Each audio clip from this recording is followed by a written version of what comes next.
I was one of those people who put too much emphasis on work and career and material possessions, and it took its toll on all my relationships, on my physical health, my emotional and mental health. I am living proof that uncertainty is vastly underrated and oftentimes a blessing in disguise. I would want people to take away this idea that sometimes people's problems or neuroses are really the things that are kind of a blessing in disguise. And even though there's sometimes pain associated with these things, that sometimes in the face of adversity with obstacles to overcome, people can really kind of soar and find their higher selves.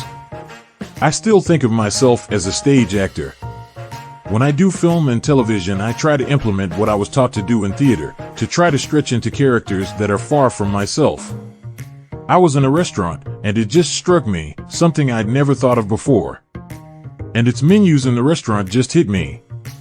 I was ordering and I thought, God, think of all the people who handle these meals day in and day out, and you're going to a restaurant. You can be pretty, you can feel secure that they wash the silverware in the kitchen and the linens and all that stuff. But they don't wash their menus. Who washes menus? Now, I've got to worry about that for the rest of my life. With what's happened in the world the last 3 years, it's easier to see why it's become popular again to diminish and revile Arabs and Muslims in American popular culture.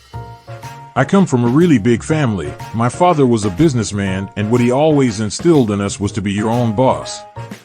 My father built up his business, and he was by no means a rich man, but he figured out how to work 4.5 days a week. I'm from a Lebanese American family, and I've had a lot of contacts with Arab American community, especially Arab American filmmakers and actors and so forth. It's a community a minority that really hasn't been heard from enough. And so many of the stories that are told about Arab Americans these days are just negative portrayals in the news, but also in television and film. So we set out to try and offset some of those stereotypes. My only preference is to have a lot of variety and diversity in the material that I work on.